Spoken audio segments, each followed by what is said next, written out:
कड़कड़ाती सर्द रात। नीलगढ़ झील के किनारे मिट्टी और फूस से बनी एक जर्जर झोपड़ी।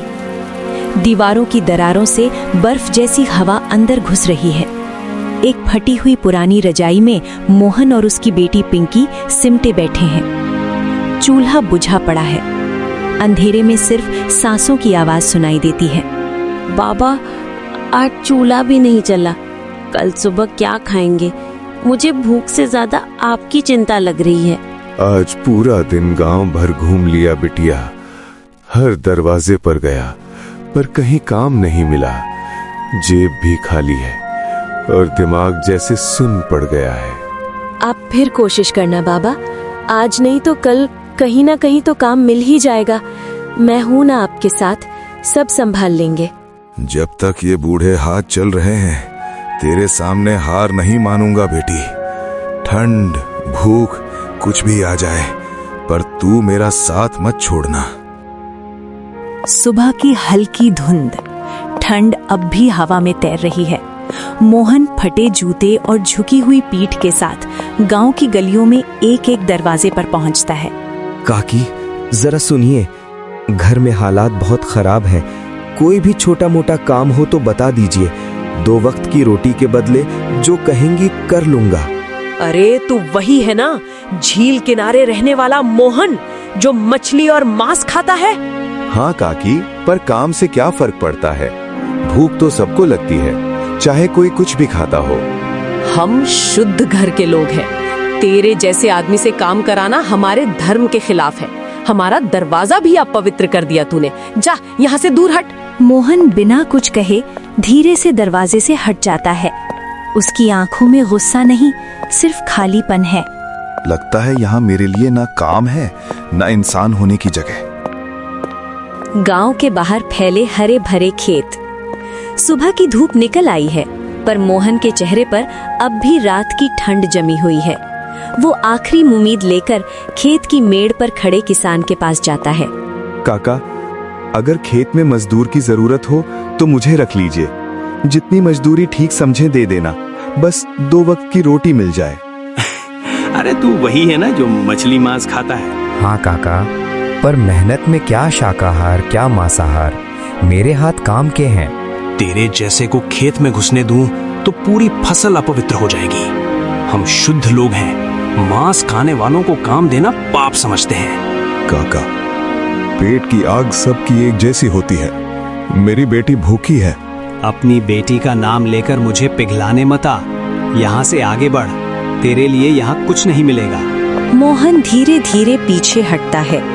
खेत वहीं के वहीं है पर उसकी आंखों में अब सिर्फ अपमान जल रहा है। इनके लिए मैं इंसान नहीं, सिर्फ एक मांसाहारी हूँ। ना काम ना इज्जत।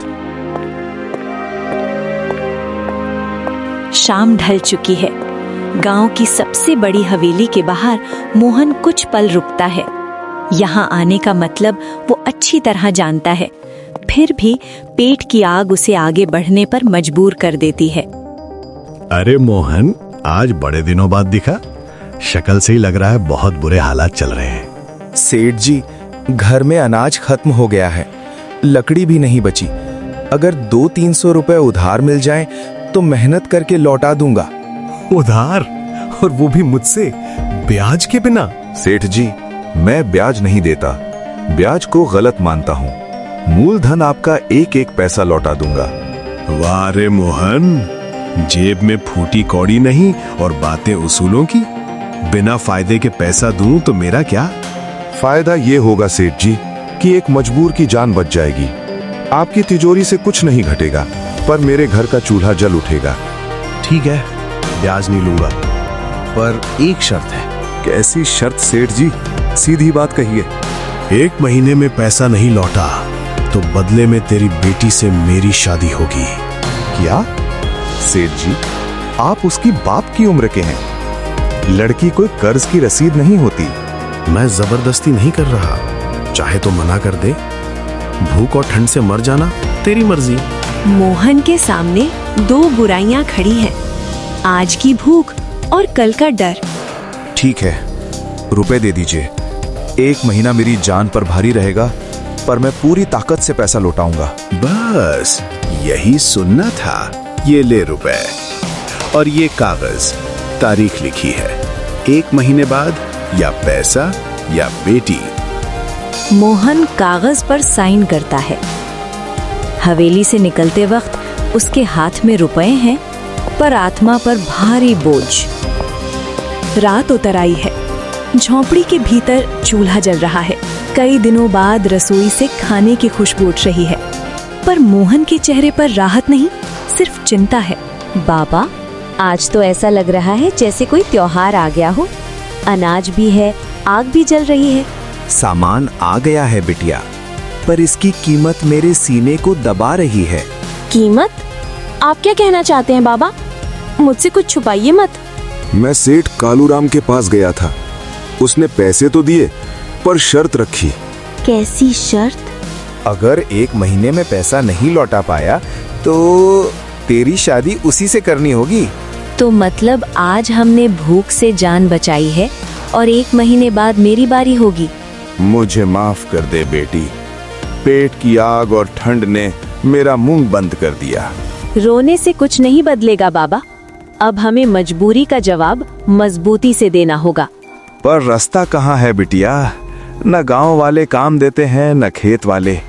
1 महीना पलक झपकते निकल जाएगा। पिंकी कुछ सोचती है। उसकी आंखों में डर नहीं, एक विचार चमक रहा है। बाबा, आप हमेशा कहते थे ना, दादी से सीखा हुआ आपका मछली करी मेले में सबसे ज्यादा बिकता था। हाँ बिटिया, जब देख चढ़ती थी तो दूर दूर से लोग खिंचे चले आते थे। कहते थे मोहन के हाथ में जादू है। तो फिर आज वही जादू हमारी मदद क्यों नहीं कर सकता? जिस बात पर गांव हमें ठुकरा रहा है, उसी से हम अपनी राह क्यों न बनाएं? इस गांव में जहां लोग मुझे छूने से कतराते हैं, यहाँ मेरे हाथ का बना खाना कौन खाएगा?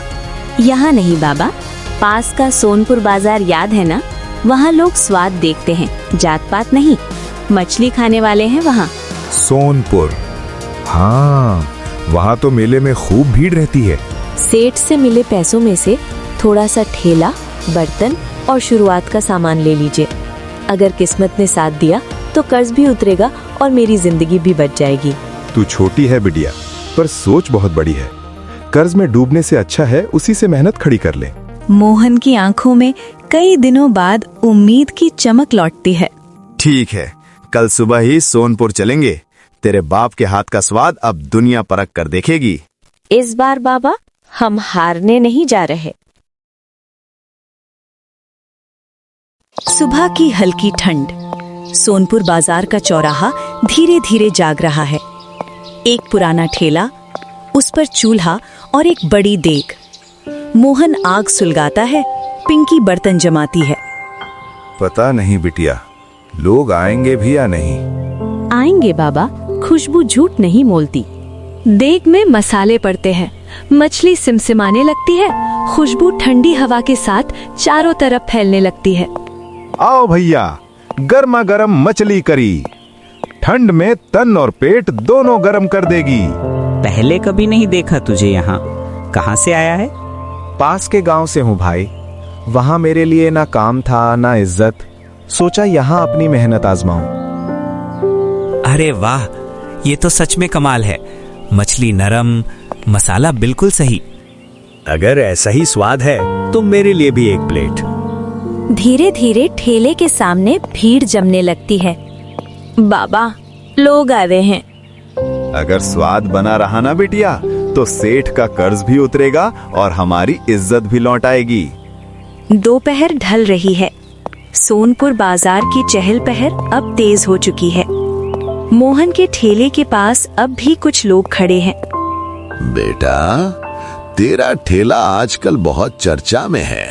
सोचा खुद देख लूं कि लोग यूं ही तारीफ कर रहे हैं या सच में हाथ में दम है। आइए चाचा, अगर स्वाद ठीक ना लगे तो पैसे मत दीजिएगा। हरिराम एक कौर लेते हैं, कुछ पल आंखें बंद रखते हैं। स्वाद तो ठीक है ही, पर उससे बड़ी बात तेरी नीयत साफ है। ईमानदारी का स्वाद हर मसाले से ऊपर होता है। आपका ये कहना मेरे लिए बहुत बड़ी बात है चाचा। सुना है किसी सेठ के चंगुल से बचने के लिए ये ठेला लगाया है तूने? हाँ चाचा, मजबूरी थी। घबराना मत बेटा, जब तक हमारे जैसे बूढ़े यहाँ सांस ले रहे हैं तेरा ठेला खाली नहीं रहेगा। आज से ये बाजार तेरा भी है। मोहन की आंखें भर आती हैं। ये पहली बार है जब किसी ने उसे सिर्फ मांसाहारी नहीं, इंसान समझा है। देखा बाबा, अच्छे लोग अब भी हैं। हाँ बिटिया, शायद सच में हमारे अच्छे दिन शुरू हो रहे हैं। दोपहर का समय सोनपुर बाजार में भीड़ अपने चरम पर है। तभी सड़क किनारे एक कार आकर रुकती है। ठेले के सामने एक सधे कदमों वाला आदमी उतरता है, उम्र करीब 45 के आसपास। भाई, एक प्लेट गर्मा गर्म मछली करी देना। सफर लंबा रहा है और तेरे ठेले की खुशबू बहुत दूर से खींच लाई। जरूर मालिक, अभी निकालता हूँ, एकदम ताजा। मोहन प्लेट बढ़ाता है। अजनबी पहला कौर मुंह में डालता है और अचानक ठहर जाता है। ये स्वाद तो बिल्कुल माँ के हाथ जैसा है। अगर कुछ कमी लगी हो तो बता दीजिएगा। कमी नहीं है बिटिया, बस बरसों पुरानी याद अचानक लौट आई। आपकी माँ का नाम? सरोज। और पिता का नाम? गंगू। मोहन का हाथ थरथरा जाता है, उसके चेहरे का रंग उड़ जाता है। ये तो मेरे माँ बाप के नाम है। क्योंकि वही मेरे भी माँ बाप थे। मैं राकेश हूँ, तेरा बड़ा भाई। बाबा, ये सच है? पर माँ तो कहती थी मेरा भाई बचपन में मर गया था। अकाल के दिनों में मजबूरी में मुझे शहर भेज दिया गया था। तू छोटा था इसलिए सच नहीं बताया गया। भीड़ के बीच 3 जिंदगियां एक दूसरे को पहचान चुकी है। बाकी बातें घर चलकर करेंगे। आज की रात भाइयों के नाम है। रात गहरी हो चुकी है। झील किनारे वही झोपड़ी, पर आज माहौल अलग है। दिए की लौ स्थिर है और भीतर बरसों से बिछड़ा रिश्ता धीरे धीरे जुड़ रहा है। तो तू सच में जिंदा था भैया? हाँ मोहन, जिंदा भी रहा और जिंदगी से लड़ा भी, पर दिल हमेशा यहीं अटका रहा। तो आप मेरे चाचा हुए? हाँ बिटिया, और आज के बाद तेरी हर चिंता मेरी चिंता है। मोहन पूरी कहानी शुरू से अंत तक राकेश को बता देता है। गांव का तिरस्कार, सेठ की शर्त, ठेला और कर्ज। मतलब आधे से ज्यादा पैसा तो अपने दम पर चुका है। हाँ भैया, बस थोड़ा सा बाकी है, पर कल आखिरी दिन है। अब आगे की चिंता छोड़ दे। कल सुबह हम दोनों सेठ कालू राम के पास जाएंगे। पर भैया, अगर उसका पैसा मिलेगा, पर अब किसी बेटी की इज्जत की कीमत पर नहीं। तो अब मुझे उस सेठ से शादी नहीं करनी पड़ेगी ना? कभी नहीं बिटिया। जब तक तेरे सिर पर बाप और चाचा का हाथ है, कोई तुझे सौदा समझने की हिम्मत नहीं करेगा। झोपड़ी में पहली बार डर से ज्यादा भरोसा है। रात ठंडी है, पर दिलों में एक नई गर्मी जन्म ले चुकी है। अगली सुबह धुंध अभी पूरी तरह छटी नहीं है। तभी झील किनारे की झोपड़ी के सामने एक जानी पहचानी आवाज गूंजती है। ओ मोहन, बाहर निकल रे। आज तेरे इम्तिहान का आखिरी दिन है। 1 महीना पूरा हो गया है। सेठ जी, मैं मानता हूँ कि पूरे पैसे अभी तक नहीं जुटा पाया। मुझे तेरे बहाने नहीं सुनने। या तो मेरे रुपए मेरी हथेली पर रख, या अपनी बेटी को मेरी दहलीज पर भेजने की तैयारी कर। सेठ की नजरें सीधे पिंकी पर जाती है। मोहन अनजाने में बेटी के आगे खड़ा हो जाता है। सेठ जी, आधे से ज्यादा रकम मैं चुका हूँ। बस 2 हफ्ते और दे दीजिए। मेरी बेटी को इस सौदे से बाहर रखिए। अब याद आई बेटी, कागज देख, तेरी अपनी साइन है इसमें। कानून भी यही मानेगा कि तूने अपनी मर्जी से सौदा किया। कानून ये भी मानता है सेठ जी कि भूख और ठंड का फायदा उठाकर करवाए गए दस्तखत मजबूरी में किए गए समझौते होते हैं, सौदे नहीं। तू कौन है बीच में बोलने वाला? मैं इसका बड़ा भाई हूँ और रहा सवाल पैसों का, तो ये रहा आपका पूरा मूलधन। गिन लीजिए, ना 1 रुपया कम ना 1 रुपया ज्यादा। राकेश थैला खोलता है। नोटों की गड्डियां सेठ की आंखों के सामने रख दी जाती हैं। अचानक इतना पैसा, कल तक तो ये मेरे सामने गिड़गिड़ा रहा था। कल तक मजबूरी थी, आज साथ है। और याद रखिए, अगर आज के बाद आपने किसी गरीब की बेटी को कागज के दम पर बंधक बनाने की कोशिश की, तो अगली बार मामला झोपड़ी में नहीं, थाने, अदालत और अखबारों में होगा। सेठ कालूराम कुछ पल चुप रहता है, फिर बिना कुछ कहे थैला उठाकर लौट जाता है। उसकी अकड़ झील की ठंडी हवा में कहीं खो जाती है। बाबा, अब सब ठीक हो गया ना? हाँ बिटिया, आज सच में हम जीत गए। कुछ महीने बीत जाते हैं। सोनपुर बाजार अब मोहन के लिए सिर्फ ठेला नहीं, पहचान बन चुका है। बाजार के उसी कोने पर अब एक पक्की दुकान खड़ी है। लकड़ी का साफ बोर्ड लगा है, मोहन मछली ढाबा, सोनपुर। देख मोहन, झील किनारे की झोपड़ी से यहाँ तक का सफर तेरे हुनर ने तय किया है। अकेले मेरा नहीं भैया, पिंकी की समझ, आपका सहारा और मेरे हाथ, तीनों की मेहनत है ये। अब कोई हमें मछली खाने वाला कहकर नीचा नहीं दिखा पाएगा। और दिखाए भी तो क्या, अब ये नाम लोग स्वाद से पहचानते हैं। ढाबे में भीड़ है। हंसी, बातों और गर्म खाने की खुशबू के बीच एक परिवार खड़ा है, सीधा, मजबूत और बेखौफ।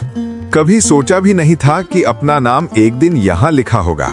बाबा, कभी कभी सबसे कड़वी ठंड, सबसे गहरी भूख और सबसे बड़ी तन्हाई इंसान को वही पहुंचा देती है जहां उसका हक होता है। शर्त बस इतनी है, वो हार न माने, अपने हुनर पर भरोसा रखे और अपनों का साथ कभी न छोड़े।